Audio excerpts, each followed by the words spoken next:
Matthew 17:1-13. So Jesus was transfigured. He was with Elijah and Moses, and instead of listening to him speak, Peter spoke out, wanting to make tabernacles, I guess, just so that they can rest. But he doesn't really realize the temporary nature of it, that this moment won't last forever, and they don't really need a tabernacle at this point. So God interrupted him and told him to listen to his son Jesus. So the focus is on Jesus, and they were frightened, but Jesus told them to not be afraid. And when he raised their eyes, they only saw Jesus. So it's kind of like they were distracted, and then I guess that moment focuses them in on Jesus. And then Jesus told, so Jesus confirmed that what they saw was actually a vision. And he told them to tell no one until Jesus is risen from the dead. And then his disciple asked them why the scribes say that Elijah must come first.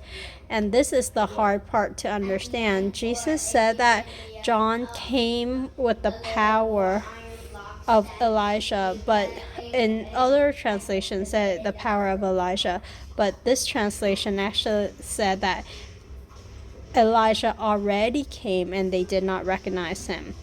However, at the same time, Elijah is coming and will restore all things. And we know in Revelation that Elijah is one of the two prophets that will be there to perform miraculous things.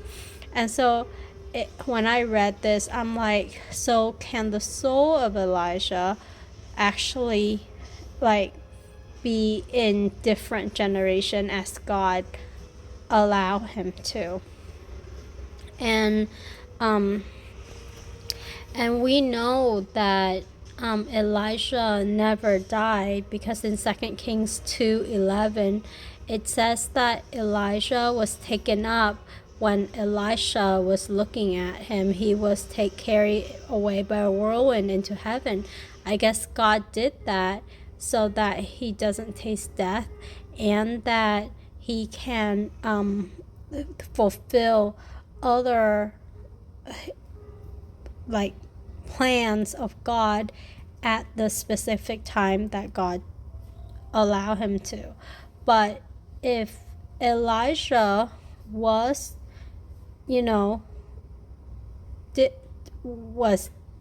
God did that, and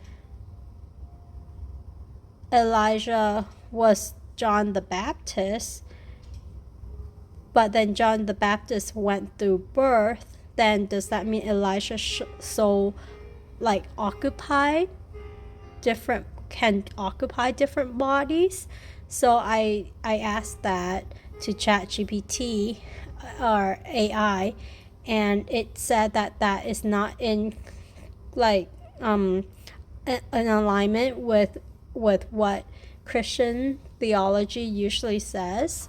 But that is something that puzzled me as I read this, that and then later on Elijah will have to come again, maybe not born, maybe God would just put him on the ground and he will start his ministry. But if he get born again, then that kind of he has to go through life, and then he comes kind of like Jesus, being born and then growing up and then fulfilling his ministry. Then people don't just appear out of nowhere in the world that we know. So yeah, it's interesting. So that was puzzling to me when I read it. So Jesus at this point said that Elijah did come, in referring to John, but he also said that Elijah is coming and will restore all things. And then this is where we know that our understanding of time and things are just really primitive, because with God, he can see past, present, and future. And in this statement alone, Jesus showed that Elijah has come in the past, is coming in the and will be coming in the future. So the time to Jesus is like different than how we understand time to be. And then, yeah, somehow the disciple understood that he spoke to them about John the Baptist. But if the Bible didn't write this, we probably wouldn't have known.